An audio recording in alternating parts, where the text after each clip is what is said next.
Finishes Switzerland 1, Spain 1. Let's go out, shall we, to Sid Lowe, who was at this game in Russia. Sid, Spain getting it done by the skin of their teeth. Yeah, exactly that, and didn't play particularly well. I think probably in extra time you could argue that they'd done enough to have won this, but they really didn't create good chances in the game. Obviously, the goal itself is a very, very fortunate deflection. They didn't create those chances until they got to extra time.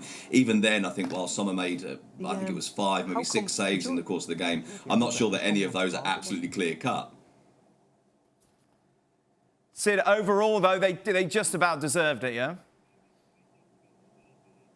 Well, I think so. I mean, obviously, you're watching on the television, whether it maybe felt different on the television than in the stadium. It didn't feel like a big occasion either, in truth, in terms of the noise in the stadium. It didn't really feel dramatic, intense until extra time. I thought Spain were obviously clearly the better side in terms of taking the weight of the game, in terms of kind of taking responsibility to try and create chances. But I don't think this was a particularly good performance from Spain. And also what Steve said, I think is quite right.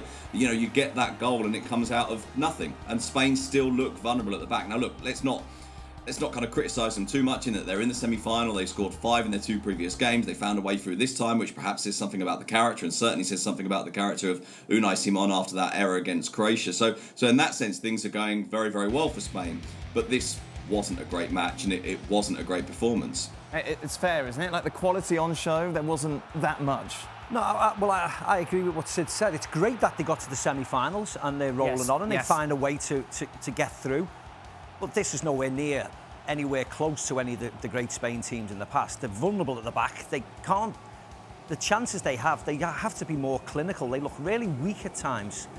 I mean, they may be better against a better team like Italy. There might be more of a contest. You know, they were the favourites today. Yeah. And we probably expected too much from them, thinking that they're just going to go out and destroy the Swiss side. But they kept the ball enough, and they just not.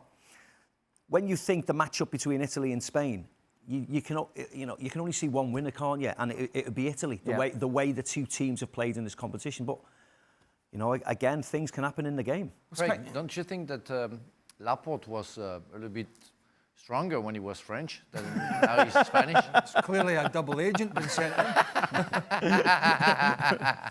It's crazy to think this Spain side scored 10 goals coming into this tie in their last 2 matches. Yeah, they could have conceded 10. Remind me who the games were again. In extra time, it was Slovakia and Croatia. But they conceded the Croatia 3. game was mad. Yeah, they could have conceded 6 against Croatia. They could have scored 7 or 8, the way the game was, back and forth. But just because they score 5, because Croatia are gambling, doesn't mean anything. They've got some. I mean, they have got some supremely talented players still, but then there's other parts of the side that are just deficient. Yeah. And where the Italians don't look as if they've got many weak areas. Sure. And that's. I agree with Maka. I mean, I think it looks to me like the Italians are big favourites for that game, which is unthinkable to say that against the Spanish side. I mean, we're talking about Italy, who've, obviously reinvented themselves in the last 3 years. And, it's a much different Spanish side now with youngsters in there, like Pedri and Torres. And I mean, he's a super player, isn't he, Pedri? Yeah. He's a super player. 18. But they just seem to overplay at times, don't they? Everything, they don't want to chuck a cross into the box. They don't want to change an angle, pull it back from the byline. Everything is infield. And so they just look a little bit...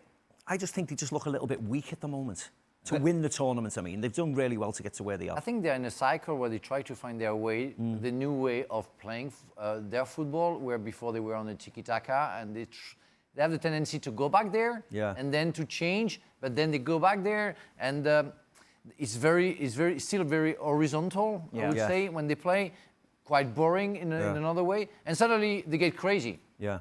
And they open up and say, wow, that's strange. So I don't know where I mean, exactly somebody from this side of the bracket is going to have to find a way to beat England. Right. That's the only thing that matters. Right. OK, I feel like we're in a circle here.